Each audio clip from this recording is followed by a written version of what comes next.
coach, obviously, before the series. We talked a lot about Luostarinen not being there last year, not being here this year. Just what did it mean to see him get that empty netter at the end, and what kind of impact did he have in Game 1?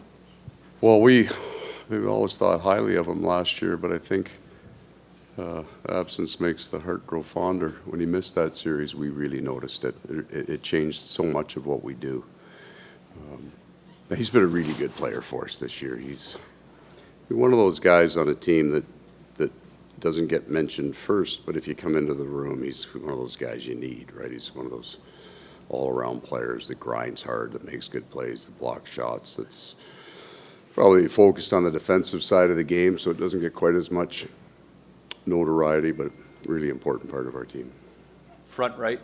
Paul, I know you were very upset last night about how unbearable your household is now. But what has it meant to you to watch Jake's evolution, his growth, his success, and to have these side-by-side concurrent playoff runs in the house? You're just a dad, right?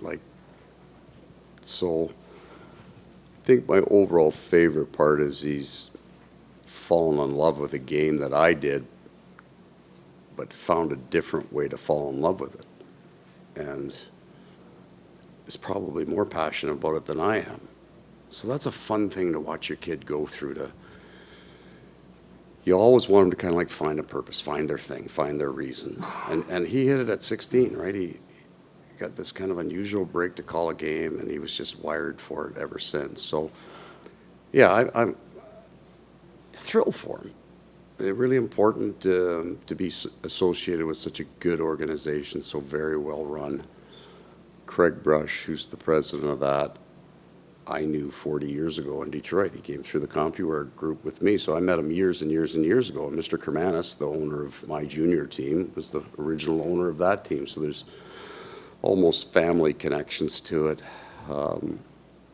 I still haven't talked to him because now he probably has people. I gotta get a hold of him. I gotta go through his people to get a call. But I'll catch up with him later today, I hope. Right side, third row. Paul, when you watch back last night's game or look at it with the emotion removed, is there anything in particular you'd like to see the team improve on?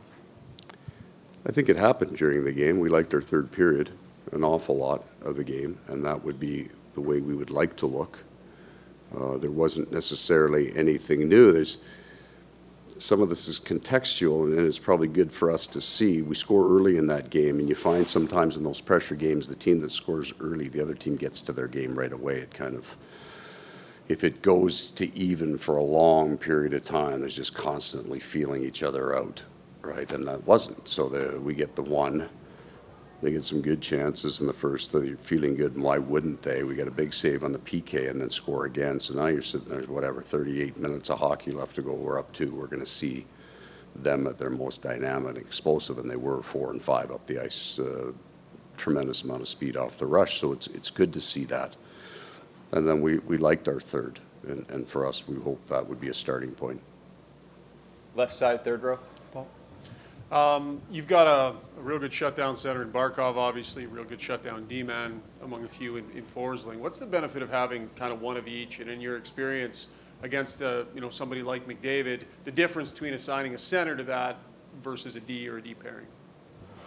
Well, I think the stronger match is almost always on the back end for all teams, that those guys would play more consistently against the other team's best. I don't know which is more difficult when the two big fellas are split up or they're together. It's just an awful lot to handle. I don't view Barkov as a shutdown center because he doesn't hit the ice with the idea of this is all I will do. He's wired first to think defensively, team hockey first, but he's a pretty gifted, dynamic man as well.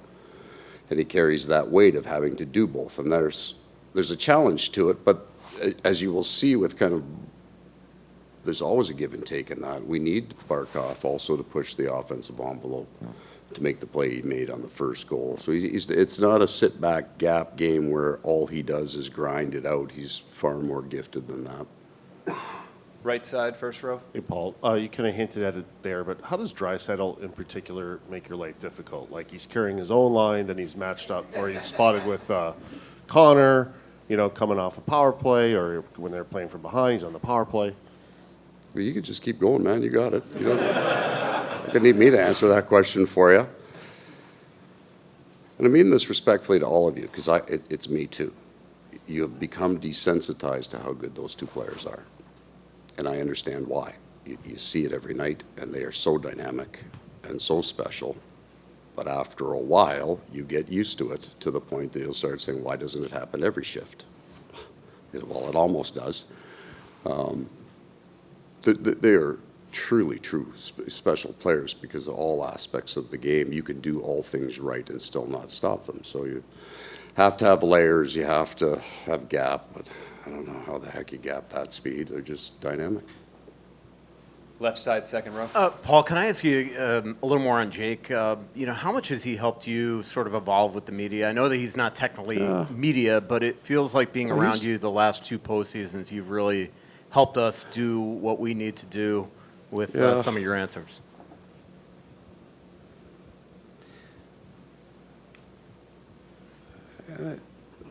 No, I've got it. It's just the first thing that pops into my head isn't the last 2 years. So my kids weren't allowed to get autographs growing up. I wanted my kids to see the players as people, respectfully people, and so they weren't, except we're in Toronto, and Matt Sundin and Darryl Sittler were the two autographs that Jake wanted and he was allowed to get. And I'm in a room and I'm watching him. I said, okay, you can get those autographs. And he's walking over, and then I go through that kind of, I guess, horror that all fathers might go through. And I would have no reason to, because they were both incredibly generous men. But as my kid's walking over, you're going, I hope they sign this autograph. What if they say, get out of there? Get away. Then I'm going to go into kill mode here. Like, so then I realized all of you are the same in some ways, right? Like, you're somebody's kid. I know it doesn't translate that well, but you start to see then your kid in the media. So you Walter Midiot, and he's going to ask some coach a question after he's got to get an interview, he's got to get a quote, because he does communications kind of as well. Like, I would be some kind of sour if a grumpy old coach, because he lost 3-2, and I've done it, and been in a bad mood, and been pissy, and I've done that, but you do that to my kid, and I'm got to hate on for you pretty quick. So I'm mindful of that when I come in here now. I'd like to think I was reasonably generous with my time and try to be thoughtful when I answer my questions. My first stint with the media was in 2004, I think. It might have been my second. Anyway, I won't say the network because it pisses people off. The other networks get pissed off. Anyway, I'm over in Austria, and I went over just to see a tournament. I'd never seen a World Championships, couldn't get invited to it, so I went over to watch, and I'm doing it with Darren Dreger. And I don't know what this means. All I know, it's about 11:30. It's raining sideways, and we're standing outside because we got to feed something to a truck. And I'm thinking, this job sucks. But I remember that going, this is way harder, right, than I thought. And that had an impact on me too. So I try to be respectful of your time. And then you lose enough hockey games, you lose the arrogance that you're special or that your job's special. So we all got a job to do here today. And I know you sometimes, especially when you get 7-day block, you're grinding. Kevin BX asked me to keep my answers short. Sorry, brother. But I get it. I get it way better now than I did before. This doesn't have to be an adversarial relationship. As a matter of fact, not one of you missed a check last night, so you're all good with me. And somebody's going to take a shot here at me, and that's part of your job too. And I've learned not to carry the burden of other people's opinion. Take Mr. Verhaeghe weighs in. I actually worked for both overtime. Actually, no, that was Sportsnet.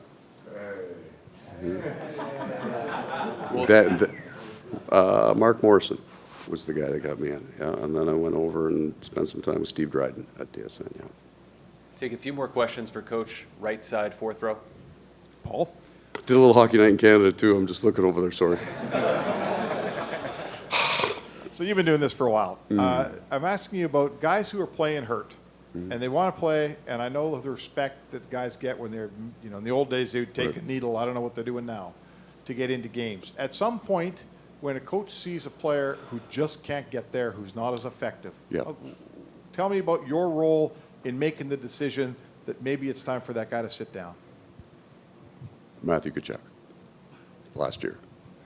He had earned the right to play that game, but he wasn't playing the next one. And to his credit, he had 3 great chances to score, and we're down a goal, and he's net front. And if he's healthy, based on the playoffs he's having, he scores that goal, and he couldn't, right? And it was all he could do. But he was so – I'm watching a guy with a broken bone, but it's pain tolerance at that point, right? The doctors sign off if he can handle it, and he's earned the right to play that game because he says he needs it, and he's earned it. So I give him that game. And then the question is there, you got to talk to him the next day. I wasn't talking to him the next day, right? And to his credit, when I went to him, I said, Matthew, it's not there. He goes, I know, but I needed to know. So that one actually is fairly easy and cut and dried. It's the other ones. I don't know that I've always, the culture's changed, right? I don't want to tell you all the stories. Like I had a guy play with cracked ribs once. And then I think back, why'd you let that happen, right? Like you're the guy. But this is how much better the game is now. I'm not the guy making that decision anymore. Really, truly. Like anything above the shoulders, anything, it's got nothing to do with me. Anything that's even remotely concussion related, and I don't mess around with that. And I don't think any coach does, truly. We've seen players, deal with it. It was different 30 years ago. It just was. So the science has evolved. You get to know your players, what their pain tolerance is, what they can deal with. And at the end of the day, is he better than the 13th guy? And then there is a moral line there as well. I can play. I know you can, but you're not, and you have to do that. 2 more for Coach, front left. Paul, what was it like? What was the feeling driving to work this morning, knowing you didn't play your best game, but you got to it in the second, and you're still up 1-0? So I had that, went through that, and it's the same as almost everyone, right? What can you learn from the game is the most important thing. Where can you get better? But you want to temper all of that when you sit down and watch your video, because the other team gets paid too. You got some pretty good players over there. So if you just play your best game, what does that look like? They don't touch the puck, right? We fight the extremes of this mentally as well. You lose a game, it's not the end of the world. You did some good things. You win a game, you're not that good, right? Don't get that carried away with it. That one's kind of stuck in the middle. I thought the first period was an anomaly. I thought the second period I didn't like because we can be better in that push, and then I liked our third. So that was kind of my starting point and that would have been the theme and the idea. Is there something systemic or thematic that we need to deal with? The one-offs don't matter. But if there's a theme, we got to deal with it. And then what would you like to replicate? What can we do more of?